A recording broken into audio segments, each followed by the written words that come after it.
Lula ou Bolsonaro?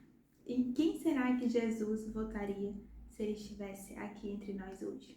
Vamos supor que Jesus estivesse encarnado aqui nos dias de hoje, vivendo no Brasil. De que lado será que ele estaria? Da direita ou da esquerda?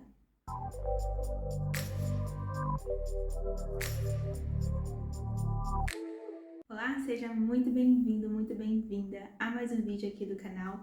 Meu nome é Rafaela Portugal e hoje a gente vai falar sobre um assunto extremamente delicado, que é política e espiritualidade. De que lado estar, de que lado defender. E muita gente, tem essa dúvida de quem será que Jesus apoiaria. A gente vê hoje aí na política que tá bombando, muitos candidatos invocarem o nome de Deus, o nome de Cristo e fazerem uso disso para a sua própria campanha, para o seu próprio lado.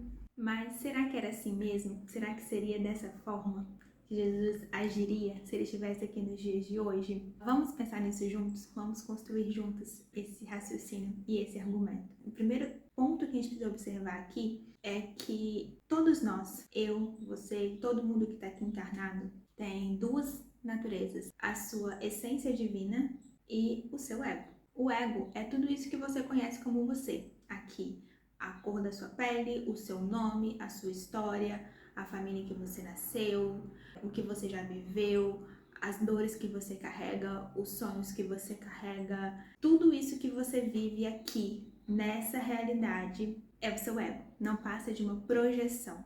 No geral, o mundo inteiro vive com base nessa versão do ego, nessa versão ilusória. E essa é uma versão polarizada do mundo, é uma versão dual. Essa coisa de ter dois lados, do pêndulo tá sempre ou de um lado ou do outro, de você ter que escolher lados para existir. A sua essência divina, por outro lado, ela não tem nada disso. Ela não tem nada desses predicados. Ela não tem nada que sufoque a sua essência, que te cause ódio, que te cause dor, nada disso. A sua essência, que é a parte verdadeira de você, ela é pura luz, é puro amor, é pura essência divina, centelha divina, como algumas pessoas também dizem. Essa parte divina que há em você, essa parte iluminada que há em você, ela não tem lado, ela não é polarizada. Por quê? Porque ela é isentona? Porque ela é apática? Porque ela não quer se comprometer? Não, porque ela é neutra, porque ela vem de um lugar de unidade. Aqui, nessa realidade ilusória que nós vivemos neste momento, a gente parte do princípio de separação. Só que essa separação não é real. Essa separação entre eu, você, parede, coisas, não é real. Isso não parte de uma projeção. Essa é uma realidade do ego. A sua essência divina, ela não tem essa separação. Ela não vê essa separação. Ela vê apenas unidade. E por isso, ela não escolhe lados. Ela não tem polos. Ela não é polarizada. E essa identificação que a gente vive com qualquer coisa que seja ilusória, que alimente o seu ego, seja tanto o seu papel de vítima, tá? Porque ego não é só se achar e ser egoísta e nada, o papel de vítima também tem o ego extremamente aflorado. Dinheiro, título, história de dor, história de sucesso, onde você vive, o sobrenome que você tem, enfim. Tudo isso está numa realidade ilusória. Tudo isso é ilusão, é passageiro. E tudo que é ilusão, em algum momento, vai gerar desilusão. Em algum momento, isso vai gerar dor, isso vai gerar sofrimento. Porque isso não vem de um lado verdadeiro. A nossa parte verdadeira, ela não tem lados. A nossa parte verdadeira é pura luz, é puro amor. Entendido isso, e passando para essa análise mais prática, que é a análise política que a gente veio fazer hoje, quando a gente fala de não escolher lados ou de ouvir a realidade por essa visão unicista, a gente não está falando aqui de você não ter opinião, de você não ter uma opinião política ou então de você não escolher um lado. Isso, inclusive, faz parte da realidade que a gente vive, faz parte do mundo que a gente vive, Faz parte como meu dever como cidadã, o meu dever como ajudar as pessoas que estão à minha volta, entender a função que um político tem na vida de tantas outras pessoas, inclusive da minha. Então, isso tudo faz parte da realidade que a gente vive. Então, faz parte sim de uma escolha. Tudo bem fazer escolhas. O problema é você se identificar com isso. É você se achar melhor, mais inteligente, mais bacana, mais preocupado, mais salvador da pátria, porque você escolheu um lado. E além de você escolher esse lado e se identificar com esse lado, lembre, qualquer predicado que a gente escolhe, a gente está se baseando em algo que vem do ego, em algo ilusório, está baseado em uma realidade ilusória, e se é ilusória vai gerar desilusão e vai gerar sofrimento. Além de você se identificar com isso, você também resume a outra pessoa, você também projeta suas sombras no outro lado.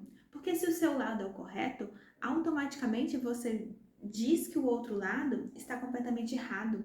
E aí você também resume aquela outra pessoa a coisas que ela não é, coloca predicados, né? Então, eu sou de direita, todo mundo que é de esquerda é tal coisa, todo mundo que é de esquerda é não sei o que lá. E começa a dar predicados e resumir as outras pessoas a predicados que você mesmo colocou, e isso não passa das suas sombras projetadas.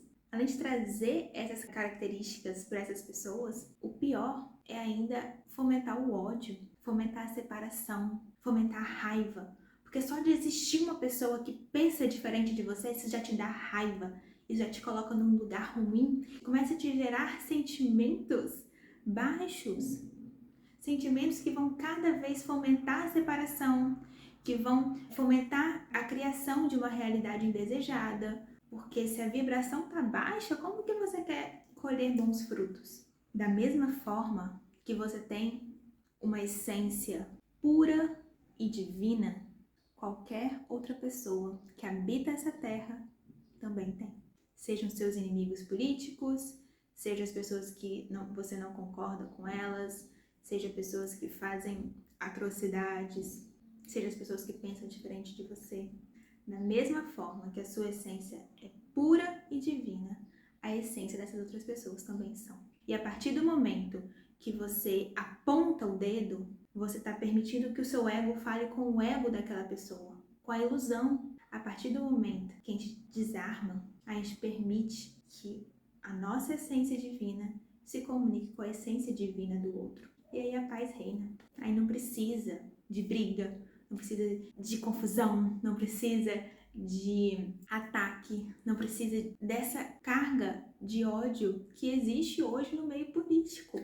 Não precisa. Só precisa disso porque as pessoas estão extremamente conectadas com essa natureza egóica. A partir do momento que a gente abre mão do ego e que a gente começa a abrir mão disso, né? Porque é um processo. A partir do momento que a gente abre mão disso, a gente começa a se conectar com a centelha divina da outra pessoa. E a partir disso, a gente começa a perceber que a gente não é ser separado. Não somos seres separados. Todos nós fazemos parte de um único ser, que é Deus. Jesus Cristo foi um grande mestre. Eu até me emociono quando eu me refiro a ele, porque eu realmente sinto essa energia, porque eu realmente sei o lugar e o papel que Jesus teve aqui, o lugar que ele ocupa no coração de cada um de nós. E a missão de Cristo nunca foi política. A batalha dele nunca foi política. E ele não veio aqui num lugar de paz, não. Quando ele encarnou aqui, existiam inúmeros problemas sociais, inúmeros problemas políticos. E Jesus nunca fomentou a revolução política. Ele não chegou aqui dizendo: nossa, que absurdo tudo isso que está acontecendo, que absurdo, vamos dar dos ricos aos pobres e vamos tirar quem está no poder, porque está tudo errado e vamos fazer uma revolução política e agora eu que vou estar no poder. Não. Foi isso que aconteceu? Quem já leu a Bíblia consegue enxergar isso em Cristo? Consegue ver esse mandamento? O ensinamento dele sempre foi o coração. Sempre foi o caminho do coração, sempre foi o caminho do autoconhecimento. A gente é que nunca entendeu. as religiões aqui não entenderam e aquelas pessoas não entenderam, porque realmente a discrepância é muito grande. O ser completamente iluminado. E sabe por que Cristo não teve essa revolução política e tal? Porque ele partia de um lugar puramente divino. Ele não tinha essa segunda essência egóica. Ele tinha simplesmente essência divina, amor e luz, pura e simplesmente. Ele falava de um lugar em que não há confusão, em que não há debate, em que não há troca de farpas. Ele fala de um lugar de puro amor. A gente está vivendo num momento extremamente polarizado, politicamente e de todas as formas, de todas as vertentes. E cada vez mais as pessoas nos exigem escolher um lado. Como assim você não vai escolher tal lado? Como assim você não vai se posicionar? Você precisa se posicionar. E a gente precisa ter muito cuidado, ter a mente muito em paz para a gente poder fazer escolhas e escolher palavras e ações e pensamentos que estejam de acordo com essa nossa natureza divina, com a nossa visão unicista. Eu que até trouxe um exemplo aqui com a minha Bíblia de guerra, e essa cobrança de se escolher um lado me lembra muito essa passagem, aquela passagem famosa, né, de dai a César o que é de César. E é engraçado porque essa parábola, essa passagem, ela já fala que a intenção deles com isso, quando eles foram questionar Jesus sobre se eles deveriam ou não pagar impostos, levando em conta que as pessoas viviam uma realidade de sofrimento, uma realidade de abuso, enfim. Levando em conta isso, eles quiseram, assim, cutucar Jesus para que ele falasse, tá, e aí? Já que acontece tanta coisa errada com os políticos, a gente deve continuar pagando imposto? Só que a intenção deles foi completamente para cutucar Jesus mesmo, para tentar fazer com que ele se confundisse ali com as palavras. Não foi uma intenção boa, foi com maldade. Só que ali, meu amigo, ali é pura luz, ali não tem como tropeçar com as palavras ou com a simples presença. E aí ele fala aquela famosa frase, dai a César o que é de César. Isso, inclusive, é uma passagem que ficou muito marcada para mim, porque, quem não sabe, eu tenho uma origem católica, né? Eu vim de enfim, fui batizada e frequentei a igreja e tal. Naquela época, quando eu ainda era ali católica, muita gente que era contra a igreja, contra a religião e aquela coisa, falava dessa passagem. Que absurdo! Como assim? Olha o tanto de coisa errada que acontecia e Jesus falava para as pessoas continuarem pagando os impostos, sendo que os impostos eram abusivos. Como que você explica isso? E honestamente, nem eu nunca tinha muito bem entendido isso. Enfim, eu até perguntava, pesquisava, sempre fui muito buscadora da verdade, sempre estudei muito espiritualidade. Antes eu estudava no meio da religião, mas enfim. E eu nunca vi uma resposta, porque eu também ficava um pouco confusa. Como assim? Dai a César o que é de César?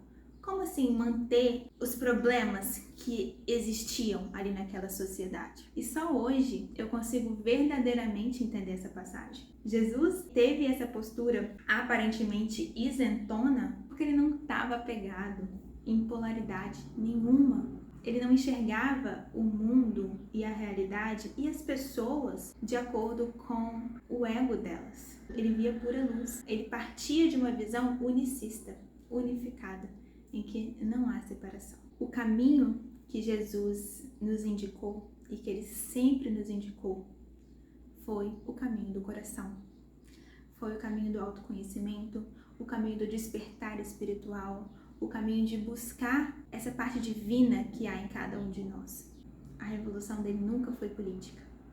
E hoje, 2000 anos depois, a gente ainda tem pessoas quebrando a cabeça, buscando essa opção política de Cristo, que humildemente, na minha humilde opinião, como uma pessoa que crê muito em Cristo como um ser extremamente iluminado, o grande mestre, e como uma pessoa espiritualizada que busca o autoconhecimento, na minha humilde opinião, eu acredito que se Jesus estivesse aqui hoje, entre nós, encarnado, ele não escolheria um lado. Ele poderia, como eu falei, até votar se ele fosse obrigado, sabe? Mas não acredito que ele estaria em nenhum desses lados, porque isso não faz parte da realidade dele. Jesus nunca foi desse mundo, o reino dele não é desse mundo, e o nosso também não.